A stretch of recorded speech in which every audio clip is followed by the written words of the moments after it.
Umat Tuhan yang terkasih, kami informasikan bahwa link ibadah minggu online yang diselenggarakan melalui YKB GKI TV hanya dapat diakses pada 4 jam kebaktian, yaitu pada pukul 9, pukul 11, pukul 17, dan 19 WIB.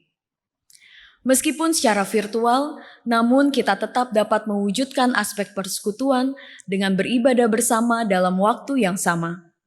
Demikian warta pada hari ini. Mari kita persiapkan diri untuk memulai ibadah kita dengan bersaat teduh.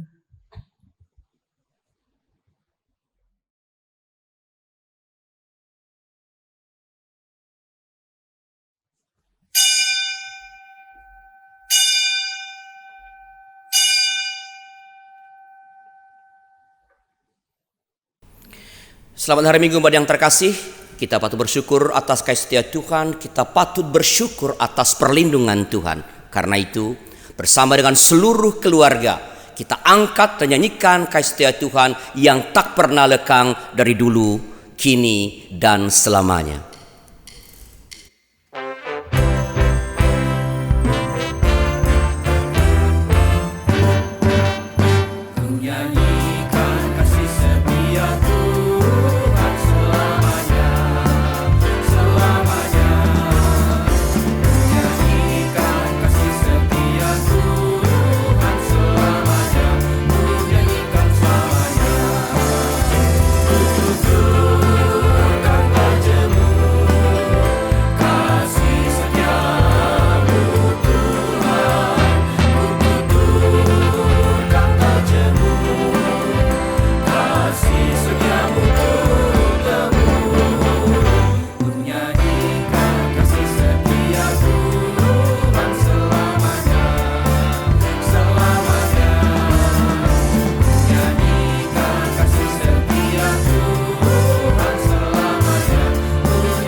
Tuhan beserta saudara.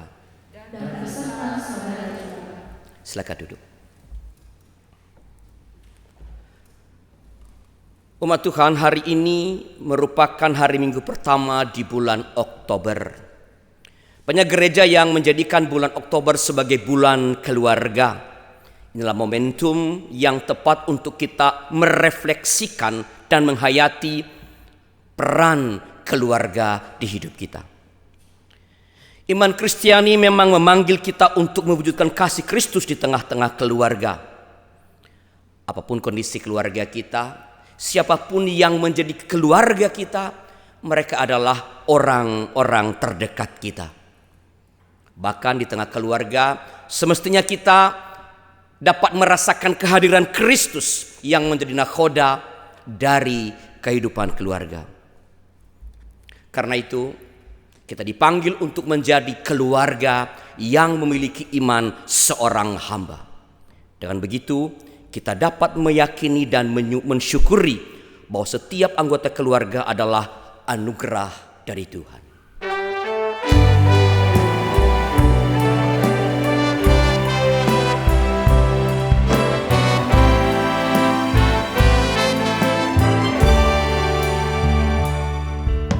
Cintai aku tanpa batas, kau berkorban demi membesarkanku, kau mendidik aku dalam Tuhan, kasih-Mu mengharukanku ayah ibuku, kau sumber sukacitaku.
Mari kita berdoa.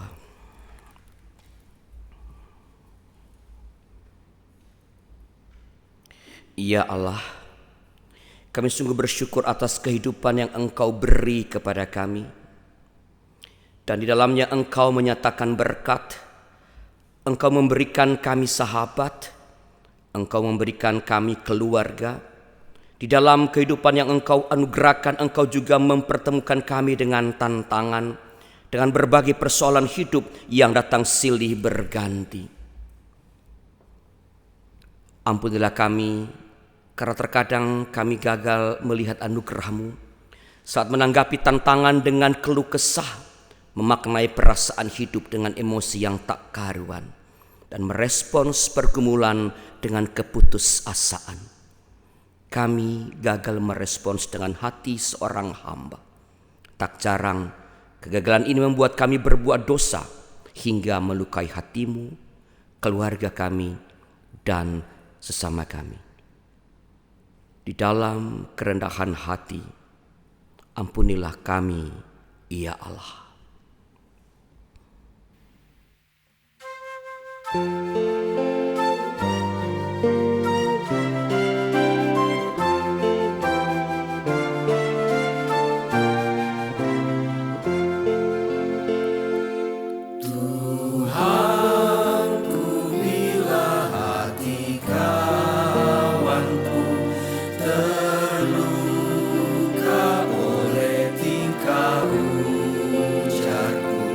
Dan kehendakku jadi panduku, ampunilah.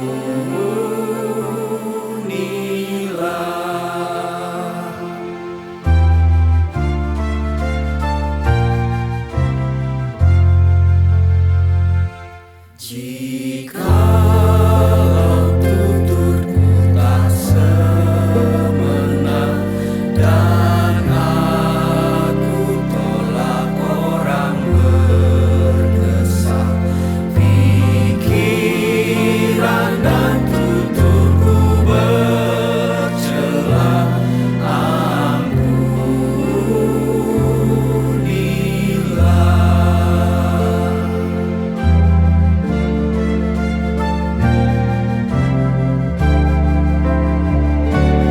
Dan hari ini aku bersembah serta padamu Bapa berserah, berikan aku kasih-Mu mesra, amin, amin.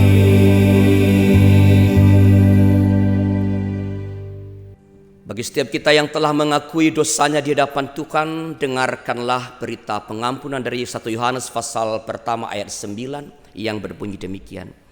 Jika kita mengaku dosa kita, maka Ia adalah setia dan adil, sehingga Ia akan mengampuni segala dosa kita dan menyucikan kita dari segala kejahatan. Di dalam Kristus engkau telah diampuni. Di dalam Kristus engkau pun telah diampuni. Damai Kristus bagimu. Damai Kristus bagimu juga.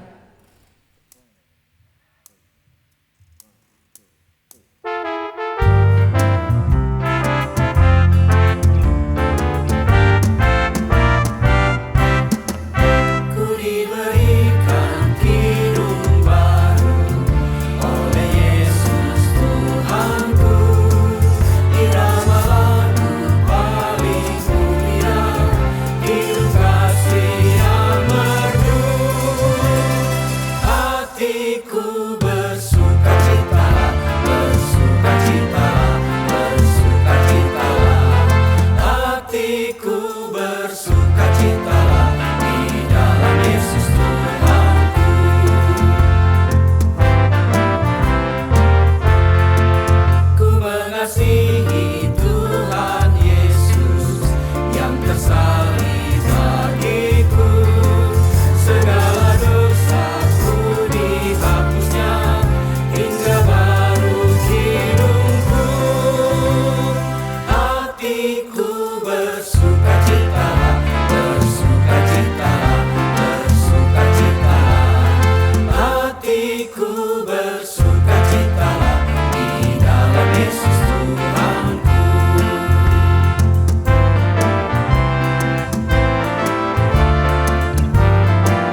Mari Bapak, Ibu, dan Saudara sekalian kita bersatu di dalam doa.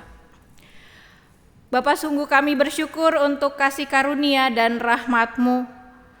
Pada minggu hari ini kami bersama-sama di sini Tuhan, di berbagai tempat di belahan dunia.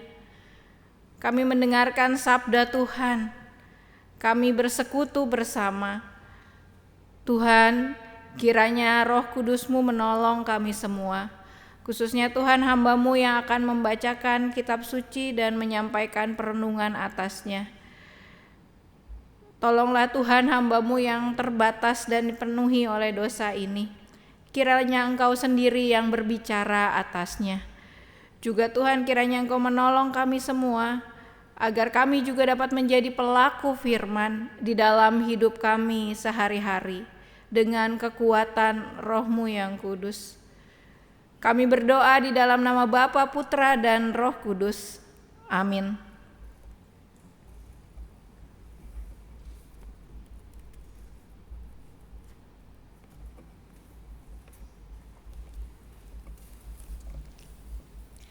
Bacaan pertama dari Habakuk pasal 1 ayat 1 sampai 4, dilanjutkan pasal 2 ayat 1 sampai 4. Ucapan ilahi dalam penglihatan Nabi Habakuk. Berapa lama lagi Tuhan aku berteriak, tetapi tidak kau dengar. Aku berseru kepadamu penindasan, tetapi tidak kau tolong. Mengapa engkau memperlihatkan kepadaku kejahatan sehingga aku memandang kelaliman? Ya, aniaya dan kekerasan ada di depan mataku. Perbantahan dan pertikaian terjadi. Itulah sebabnya hukum kehilangan kekuatannya dan tidak pernah muncul keadilan.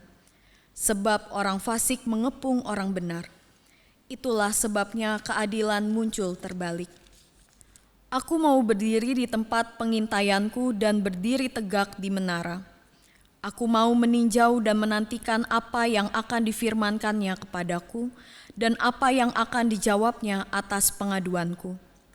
Lalu Tuhan menjawab aku demikian. Tuliskanlah penglihatan itu dan ukirlah itu pada loh-loh, supaya orang sambil lalu dapat membacanya. Sebab penglihatan itu masih menanti saatnya. Tetapi ia bersegera menuju kesudahannya dengan tidak menipu. Apabila berlambat-lambat, nantikanlah itu. Sebab itu sungguh-sungguh akan datang dan tidak akan bertangguh. Sesungguhnya, orang yang membusungkan dada tidak lurus hatinya, tetapi orang yang benar itu akan hidup oleh percayanya. Demikianlah sabda Tuhan. Syukur kepada Allah.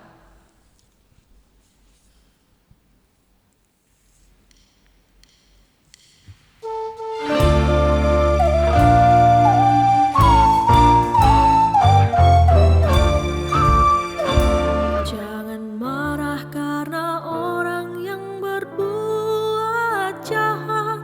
Jangan iri pada orang yang berbuat curang. Mereka segera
Bacaan kedua dari surat 2 Timotius 1 ayat 1 sampai 14.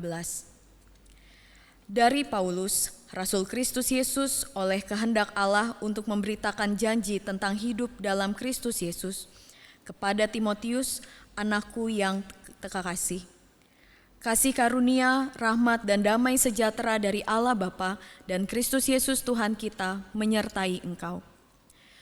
Aku mengucap syukur kepada Allah yang kulayani dengan hati nurani yang murni, seperti yang dilakukan nenek moyangku.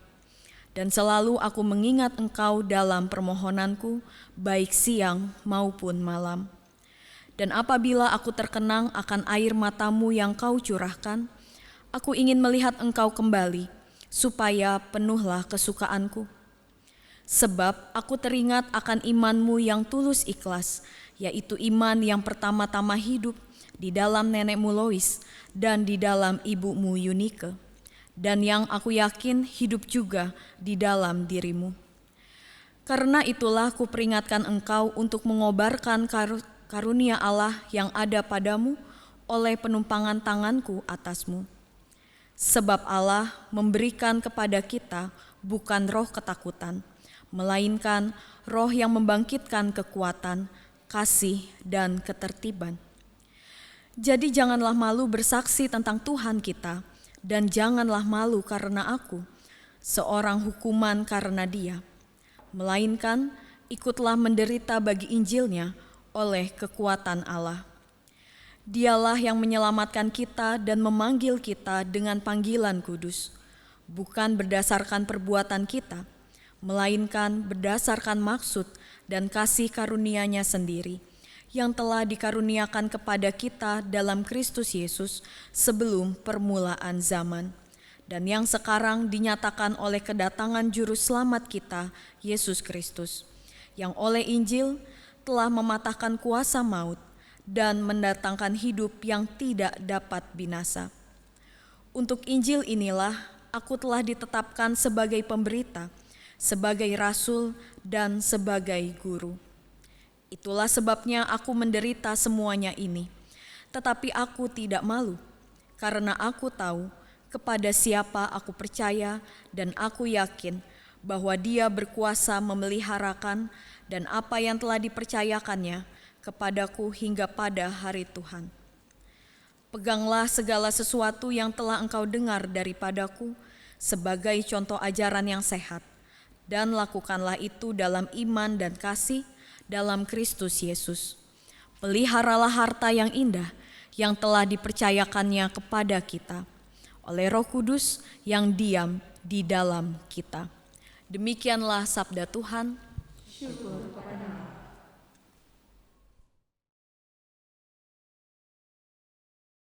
Injil Tuhan kita Yesus Kristus menurut Lukas 17 ayat 5 sampai 10. Lalu kata rasul-rasul itu kepada Tuhan, "Tambahkanlah iman kami." Jawab Tuhan, "Kalau sekiranya kamu mempunyai iman sebesar biji sesawi saja, kamu dapat berkata kepada pohon ara ini, 'Terbantunlah engkau dan tertanamlah di dalam laut,' dan ia akan taat kepadamu. Siapa di antara kamu yang mempunyai seorang hamba yang membajak atau menggembalakan ternak baginya, akan berkata kepada hamba itu setelah ia pulang dari ladang, 'Mari segera makan'? Bukankah sebaliknya ia akan berkata kepada hamba itu, 'Sediakanlah makananku, ikatlah pinggangmu dan layanilah aku sampai selesai aku makan dan minum. Dan sesudah itu engkau boleh makan dan minum.' Adakah ia berterima kasih kepada hamba itu, karena hamba itu telah melakukan apa yang ditugaskan kepadanya? Demikian jugalah kamu. Apabila kamu telah melakukan segala sesuatu yang ditugaskan kepadamu, hendaklah kamu berkata, 'Kami adalah hamba-hamba yang tidak berguna. Kami hanya melakukan apa yang kami harus lakukan. Demikianlah Injil Tuhan kita Yesus Kristus. Berbahagialah mereka yang mendengarkan firman Allah dan yang memeliharanya.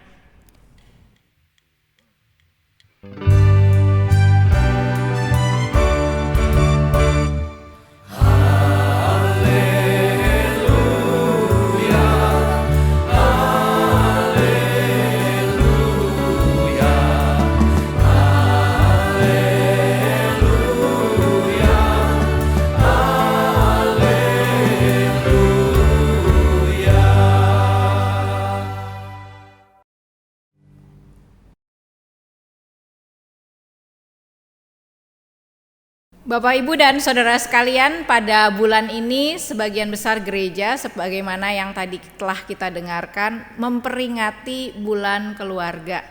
Dan beberapa bulan lalu bicara tentang keluarga, saya memberikan komentar pada hasil riset dari Barna tentang kehidupan spiritual anak remaja umur 15 sampai 18 tahun. Dan salah satu hasil yang menggembirakan dari Barna Research adalah bahwa ternyata kaum muda usia 15 sampai 18 tahun di Indonesia sangat unggul ketimbang di negara-negara lainnya dalam hal iman kepada Tuhan Yesus. Jadi anak-anak muda kita berani mengakui imannya dalam hal percaya kepada Tuhan Yesus dan juga dapat mengekspresikan imannya. Lalu pertanyaan yang menarik ketika saya diminta untuk memberikan tulisan dan komentar adalah kira-kira faktor apa sih yang menyebabkan anak-anak muda di Indonesia usia 15 sampai 18 tahun punya iman yang kuat kepada Tuhan Yesus. Maka saya menulis beberapa faktor dan salah satu faktor yang saya tulis adalah karena keluarga. Keluarga punya peran yang sangat penting dalam hal transmisi iman, meneruskan iman dari generasi ke generasi lainnya. Jadi kalau kita lihat tadi di dalam pembacaan kitab suci kita juga di dalam surat Timotius, kita juga di situ melihat bahwa iman yang ada pada Timotius diteruskan dari nenek dan ibunya gitu. Jadi menarik sekali bahwa ternyata keluarga punya faktor yang cukup besar bagi pertumbuhan atau juga kepercayaan iman kepada Tuhan Yesus. Bapak, Ibu, dan saudara sekalian, kalau kita bicara mengenai iman kepada Tuhan Yesus, maka kalau kita bicara tentang peran keluarga yang sungguh-sungguh vital, maka itulah yang menjadi kekuatan bangsa kita. Orang-orang Asia, khususnya orang Indonesia, sangat kuat dalam hal mempercayai Tuhan, dalam hal ini Kristus, dan keluarga menjadi kata kunci. Tetapi di sisi lain, ketika kita juga berbangga kepada Tuhan Yesus, kita berbangga kepada iman kita gitu ya, kepada apa yang sudah dilakukan oleh generasi ke generasi terhadap pertumbuhan iman anak-anaknya, maka di sisi lain kita juga perlu berhati-hati. Karena apa? Karena kita tidak boleh lengah gitu ya. Di satu sisi kita berbahagia atas keberhasilan transmisi iman ini, tapi di sisi lain kita juga harus mencermati faktor-faktor apa sajakah yang membuat keluarga itu juga dalam tanda kutip gagal mentransmisikan imannya. Maka yang menjadi penelitian gitu ya, kita belajar dari negara-negara yang lebih dulu punya persoalan seperti ini, seperti di Belanda, di Amerika, dan riset menunjukkan bahwa problem mereka juga ternyata adalah di keluarga juga ya. Nah, apa persoalannya? Persoalannya adalah kalau keluarga kita tidak hangat, kalau keluarga kita tidak akrab, maka itulah yang menyebabkan proses terhambatnya transmisi iman itu. Itulah yang menyebabkan terhambatnya iman itu diwariskan dari generasi ke generasi. Jadi keluarga bisa menjadi faktor yang membawa sukses, dan keluarga yang dingin, beku, jauh gitu ya, saling menghakimi, itu juga yang menyebabkan terhambatnya proses transmisi iman. Dan beberapa waktu lalu saya mengadakan wawancara gitu ya, lalu saya menemukan juga persoalan ini juga ternyata sudah ada. Pada saat saya mewawancarai anak-anak yang kemudian tidak mau lagi pergi ke gereja, ketika ditanya kenapa sih nggak mau ke gereja, atau kenapa sih nggak mau ibadah online aja bahkan, maka jawabannya menarik Bapak Ibu, karena orang tua saya tidak menjadi teladan. Mama dan papa itu bilang saya harus taat pada Tuhan, harus mengasihi, tetapi kalau mereka berantem, piring pecah, gelas dilempar, kata-kata kasar keluar, tidak ada teladan.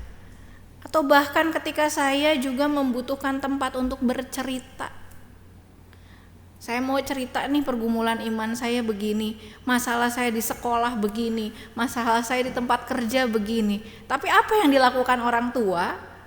Yang dilakukan orang tua pada anak-anak yang kemudian menjadi tidak ingin lagi bergereja adalah karena orang tua itu tidak mendengarkan. Orang tua malah menghakimi dan memberikan nasihat yang banyak gitu. Padahal anak cuman bilang, saya tuh pengen didengarkan oleh mama dan papa. Tolong jangan kasih komentar dulu. Biarkan saya bercerita. Biarkanlah saya meratap. Biarlah saya juga bertanya. Dan tradisi ratapan ini juga yang ada di dalam kitab ratapan yang tadi kita baca. Kita membaca kitab Habakuk. Di sana juga kita melihat ketika orang-orang pada masa itu juga meratap karena kondisi yang terjadi. Mereka mempertanyakan tentang keadilan Tuhan. Maka ditanyakan adalah, berapa lama lagi Tuhan aku berteriak tetapi tidak kau dengar. Aku berseru kepadamu penindasan tetapi tidak kau tolong. Dan bukankah ratapan adalah menjadi bagian dalam kehidupan kita sebagai keluarga? Dan tema kita pada saat ini adalah keluarga yang memiliki iman seorang hamba. Ini tema yang sangat baik Bapak Ibu dan Saudara sekalian. Bukankah kalau misalnya di rumah kadang-kadang kita merasa sebagai bos ya, bukan sebagai hamba. Istri merasa menjadi bos atas suaminya gitu ya.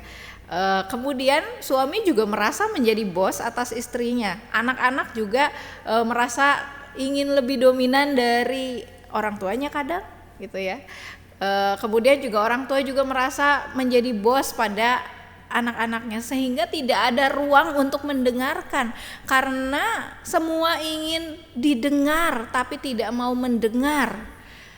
Keluarga yang memiliki iman seorang hamba adalah keluarga yang belajar mendengarkan, belajar menghamba, belajar untuk mendengarkan suara Tuhan terlebih dahulu.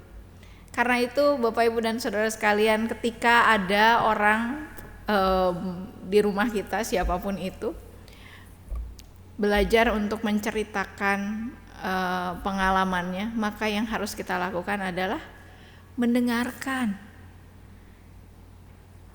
bukan langsung menasihati. Kalau misalnya suami atau istri kita pulang dari kantor ya gitu ke rumah, bawa keluh kesahnya gitu ya, kadang-kadang yang terjadi kita suka merasa lebih tahu ya gitu ya, padahal yang kerja dia gitu ya. Dan kita kasih nasihat, kamu kayak gini dong, kayak gini dong, kayak gini dong. Padahal kita nggak ada di dalam situasinya. Dan kadang-kadang saran kita itu juga kita rasa baik tapi belum tentu tepat. Mau memberi saran silakan, tapi memaksa jangan ya gitu ya. Tetapi yang terpenting adalah dengarkan keluh kesahnya. Berikan ruang untuk meratap. Sebagaimana yang kita lihat juga dalam Habakuk. Ratapan itu diberikan. Ratapan itu diberikan ruang. Dan disinilah keluarga yang memiliki iman seorang hamba. Ciri-cirinya yang pertama tadi, mau saling mendengarkan. Lalu kedua, keluarga yang memiliki iman seorang hamba adalah keluarga yang mau saling melayani, bukan menuntut untuk dilayani. Bukankah di dalam kehidupan keluarga kita juga persoalan adalah ketika kita saling menuntut gitu ya, tetapi tidak melayani duluan gitu. Ekspektasi kita terhadap keluarga itu biasanya lebih tinggi daripada ekspektasi kita kepada orang lain. Contoh ya, biasanya di rumah kalau marah lebih apa adanya kan ketimbang di tempat kerja. Kenapa? Karena kita merasa dia harus menerima kita apa adanya. Padahal ketika kita marah semarah-marahnya tanpa kita memperhatikan dan melihat emosi kita, ada banyak yang tersakiti. Tetapi keluarga yang memiliki iman seorang hamba adalah keluarga yang melayani terlebih dahulu, bukan menuntut terlebih dahulu ya. Maka menarik kalau kita baca di dalam Lukas 17 ayat 7 sampai 10. Dikatakan ketika siapa di antara kamu yang mempunyai seorang hamba yang membajak atau menggembalakan ternak baginya, akan berkata kepada hamba itu setelah ia pulang dari ladang, mari segera makan. Nah, tapi sebaliknya ya, ia akan berkata kepada hamba itu, sediakanlah makananku, ikatlah pinggangmu dan layanilah aku sampai selesai aku makan dan minum, dan setelah itu engkau boleh makan dan minum. Jadi kalau di sini kita memiliki spirit seorang hamba, maka kita akan melayani terlebih dahulu, bukan menuntut terlebih dahulu ya gitu ya. Apalagi kalau nuntutnya itu kayak dukun, Bapak Ibu ya, pernah tahu dukun nuntut gitu ya. Jadi kita mengharapkan pasangan kita itu kayak paranormal gitu. Misal contoh ya, kita ini sebenarnya orangnya suka dikasih kado gitu. Tapi kita nggak pernah ngomong kalau aku tuh mau dikasih kado gitu. Lah pasangan kita mana ngerti gitu ya. Efeknya apa? Kita nuntut, kita ngambek, kita uring-uringan. Dia tidak memberikan kado. Sementara kalau kita ngomong baru jelas. Nah, kadang-kadang kita jadi kayak dukun gitu ya. Atau kita mengharapkan orang tuh menjadi dukun atas kita gitu. Kita asumtif sekali. Tetapi kok dalam komunikasi yang baik maka kita bicarakan baik-baik. Kita melayani terlebih dahulu gitu ya. Di rumah bapak-bapak, ibu-ibu, siapa yang di sini yang pagi-pagi biasanya suka menyediakan teh atau kopi buat pasangannya gitu ya. Kalau biasanya bapak-bapak yang nyiapin, ada juga ya bapak-bapak yang nyiapin gitu ya. Maka boleh sekali-kali ibu-ibunya juga yang nyiapin gitu. Kita belajar seni mencintai, seni menghamba. Nah, tapi sebaliknya kalau biasanya ibu-ibunya yang nyiapin, sekali-kali boleh dong bapaknya nyiapin. Hal-hal kecil dalam kehidupan rumah tangga yang sebenarnya bisa membuat segala sesuatu itu menjadi manis. Segala sesuatu yang selama ini kita taken for granted, tetapi saat ini kita belajar untuk memberikan. Karena spirit seorang hamba itu adalah memberikan yang terbaik. Bukan cuman kepada pasangan kita, tetapi kepada anak-anak kita. Bukan cuman kepada kakak atau adik kita, tetapi kepada orang tua kita. Sungguh indahnya keluarga yang memiliki iman seorang hamba. Ya, jadi kita sudah belajar dua hal. Maka yang ketiga, keluarga yang memiliki iman seorang hamba adalah keluarga yang sebenarnya tunduk kepada Kristus. Ketika kita tunduk kepada Kristus dan ini menjadi sangat kunci, maka kepentingan-kepentingan, kalau di keluarga kan pasti banyak kepentingan, mama punya kepentingan, papa punya kepentingan, anak-anak punya kepentingan.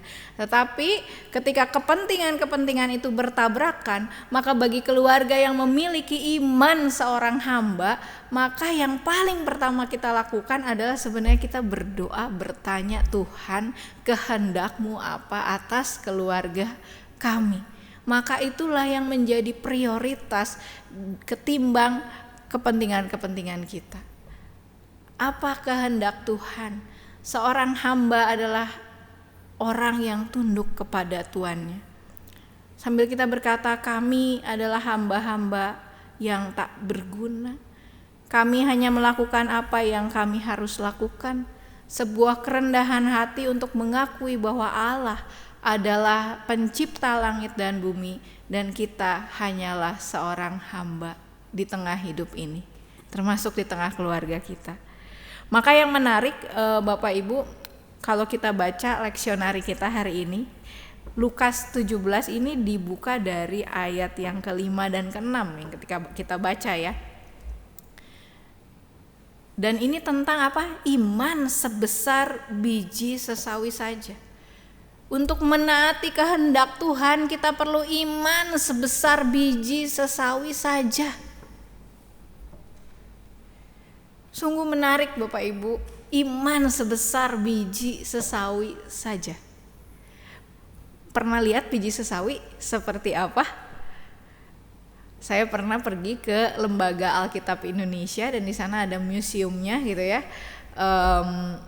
Sekali-kali mungkin entah sekarang sudah dibuka atau belum ya museumnya, tapi bisa pergi ke sana untuk melihat ada biji sesawi. Biji sesawi itu sangat kecil Bapak Ibu ya gitu ya. Kalau Bapak Ibu ngupil aja ya, biji sesawi itu lebih kecil dari upil Bapak Ibu gitu. Sangat kecil. Tetapi dari biji yang sekecil itu maka tumbuhlah sebuah pohon yang sangat besar. Artinya apa?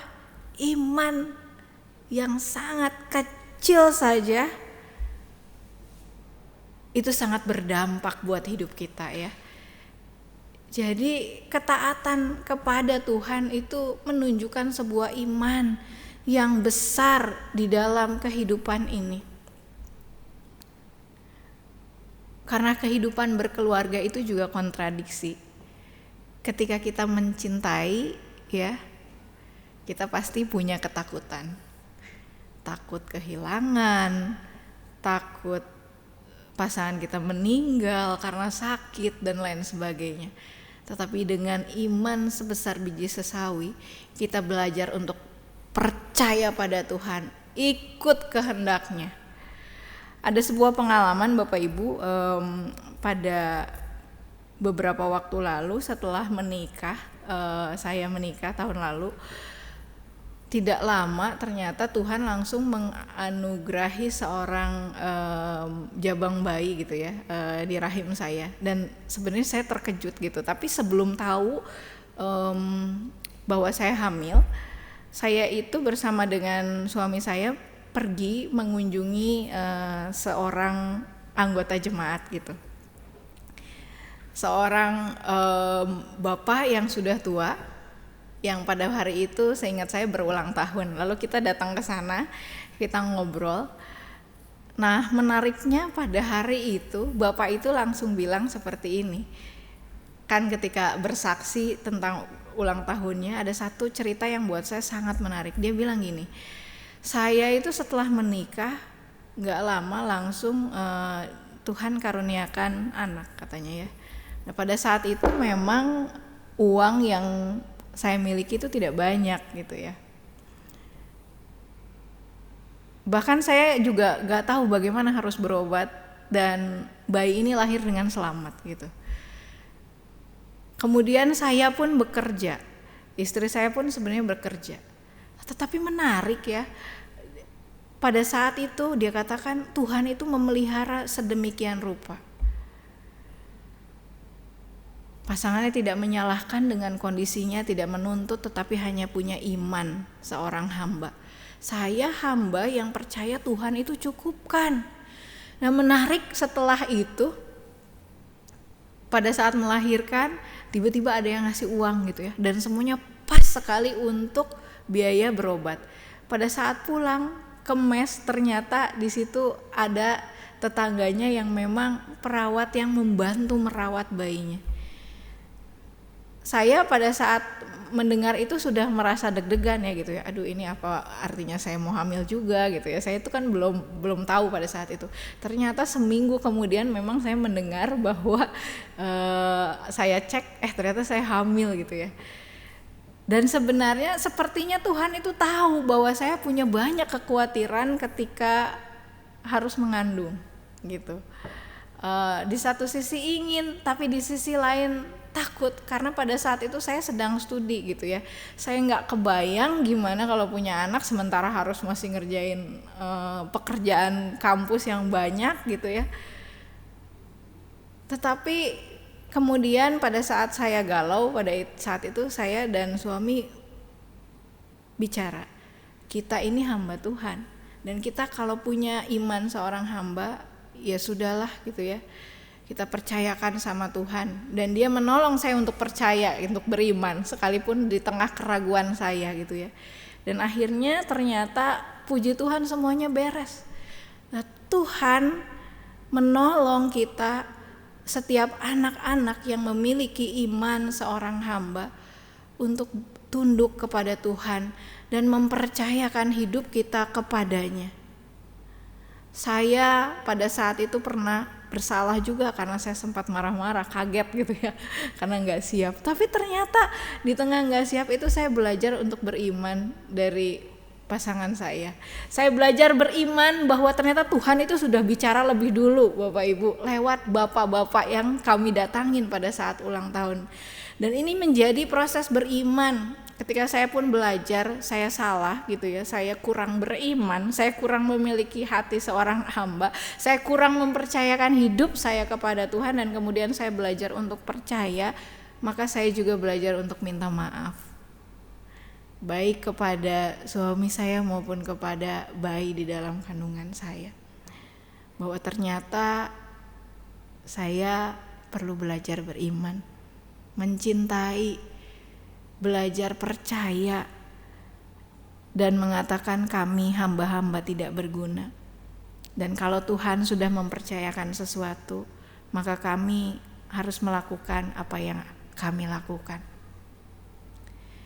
Kiranya Bapak Ibu juga dan saudara sekalian belajar untuk saling mendengarkan di dalam keluarga, memberikan ruang ratapan, kemudian juga percaya pada kehendak Tuhan, saling melayani, dan ketika ada persoalan kita belajar untuk tidak menyalahkan. Ya, saya belajar sekali dari kesalahan saya dan percaya pada rencana Tuhan. Kiranya seperti iman yang sebesar biji sesawi saja, kita percaya pada Tuhan. Dan saya juga percaya kalau pada saat ini ada keluarga-keluarga yang memang sedang bergumul di tengah keluarganya, kiranya Tuhan memberikan kita hati seorang hamba untuk saling meminta maaf, untuk saling melayani terlebih dahulu, dan untuk percaya bahwa keluarga kita bisa dipulihkan. Bagaimana iman itu bisa membuat pohon ara terbantun dan tertanam di dalam laut, maka Tuhan pun berkuasa untuk memulihkan keluarga kita. Selamat menjadi keluarga yang memiliki iman seorang hamba. Tuhan memberkati kita. Amin.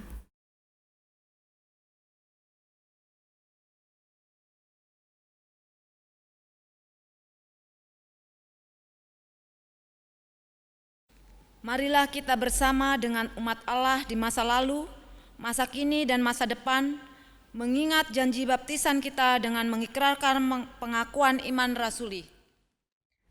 Aku percaya kepada Allah, Bapa yang Maha Kuasa, Khalid langit dan bumi, dan kepada Yesus Kristus, anaknya yang tunggal Tuhan kita, yang dikandung daripada Roh Kudus, lahir dari anak darah Maria, yang menderita sengsara di bawah pemerintahan Pontius Pilatus, disalibkan, mati dan dikuburkan, turun ke dalam kerajaan maut.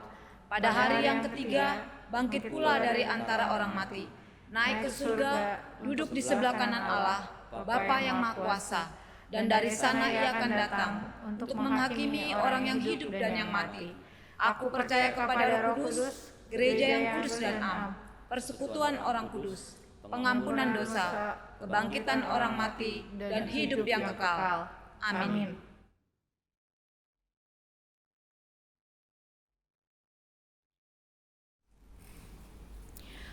Mari kita bersatu di dalam doa. Bapa yang sungguh baik, kami datang kepadamu. Kami berdoa bagi keluarga-keluarga yang pada saat ini bergumul dengan persoalan baik dengan pasangan hidup, suami istri, maupun juga orang tua dan anak. Tuhan, lihatlah mereka. Lihatlah setiap orang-orang yang bergumul di tengah keluarga. Pulihkanlah ya Tuhan, karena kami percaya Engkau adalah juru selamat kami yang mati dan bangkit.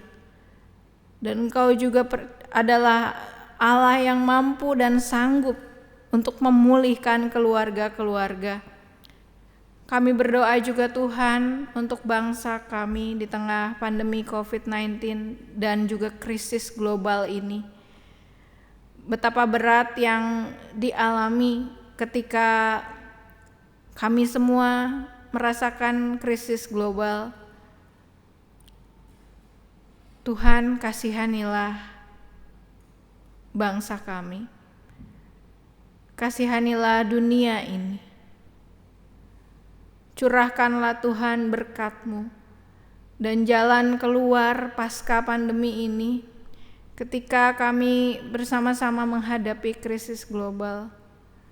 Sungguh kami sungguh terbatas, tapi kiranya hikmat Tuhan yang melampaui segala akal mencurahkan hikmat bagi para pemimpin negeri, bagi para pemimpin dunia ini, sehingga dunia kami dipulihkan. Kami juga Tuhan berdoa pada saat ini bagi setiap orang yang sedang sakit, setiap orang yang bergumul dengan duka cita, setiap keluarga yang harus berjuang sendiri karena ditinggal oleh pasangannya, entah karena persoalan apapun atau karena duka cita. Berkatilah para single parents ya Tuhan. Berkatilah para orang-orang yang menderita. Kami percaya Engkau ada bersama dengan setiap orang yang menderita. Dan kami percaya bahwa Tuhan Engkau yang memberikan kekuatan. Kami berserah penuh ya Tuhan kepadamu.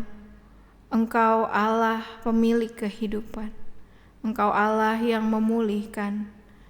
Engkau Allah yang sanggup mengubah hidup kami. Dan kami berdoa ya Tuhan, hanya di dalam nama Bapa, Anak, dan Roh Kudus kami naikkan doa syafaat kami ini. Amin.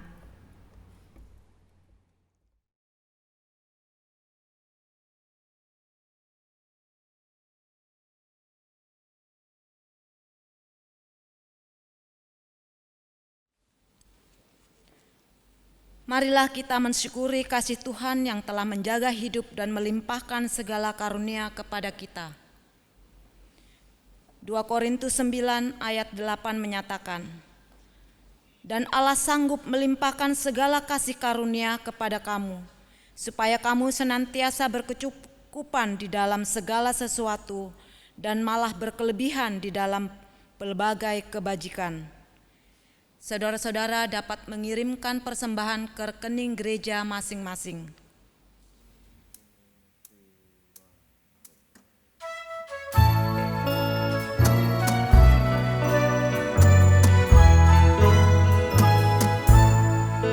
Syukur padamu ya Allah atas segala rahmat-Mu. Syukur atas kecukupan dari kasih-Mu menumpah.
Umat Tuhan, mari kita berdoa. Allah Bapa Sang Khalik semesta, sumber kehidupan, kami bersyukur atas anugerah-Mu yang tercurah di dalam setiap langkah hidup kami, juga di dalam kehidupan keluarga kami. Saat ini kami membawa ungkapan syukur dalam bentuk persembahan secara materi. Kuduskanlah persembahan ini ya Allah, dan keberkenankanlah Engkau memakainya untuk mewartakan kerajaan-Mu. Di dalam nama Tuhan Yesus kami berdoa. Amin.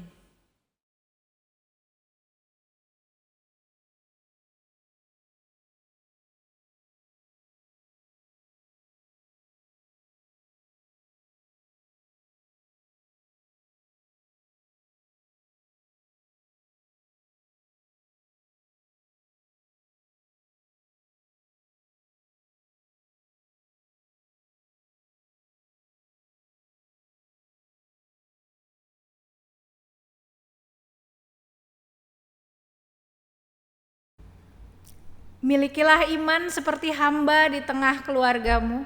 Rendahkanlah dirimu seorang dengan yang lain. Serahkanlah segala pergumulanmu pada Kristus, agar nyata bahwa Dia menjadi kepala atas keluargamu.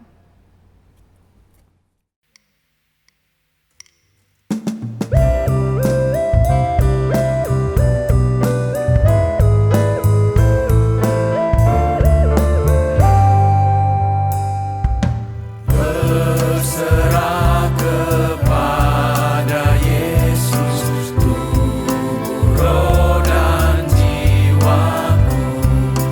Ku kasihi, ku percaya, ku ikuti Dia-Ku.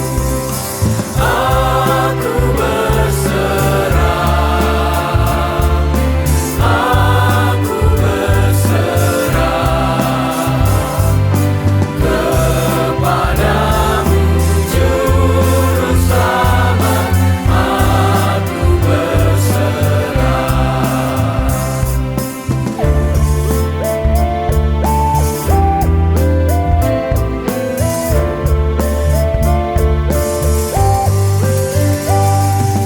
Berserah kepada Yesus, aku jadi milik-Mu. Berilah Roh-Mu meyakinkan bahwa Kau pun milik-Mu. Aku berserah, aku berserah kepadamu, Juru Selamat, aku berserah.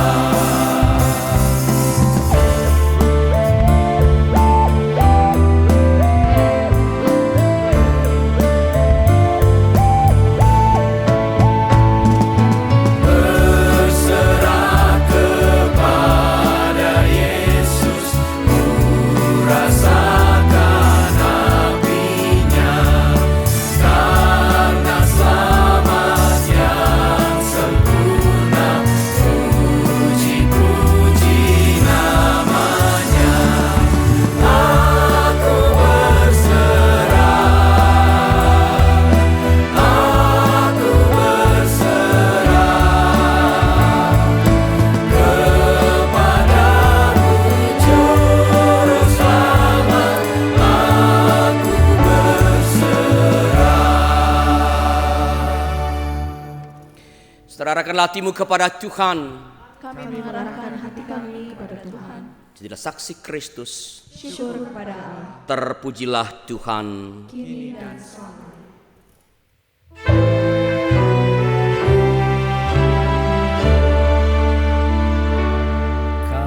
Kasih karunia dari Allah Bapa dan Anak dan Roh Kudus, kiranya beserta kamu sekalian sekarang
Sahabat, mari dukung pelayanan dan pekabaran Injil melalui YKB dengan membagikan link acara ini kepada sebanyak mungkin orang. Dukungan juga dapat saudara lakukan dengan mentransfer dukungan finansial ke rekening BCA ke nomor 450 305 2990 450 305 2990 atas nama Yayasan Komunikasi Bersama.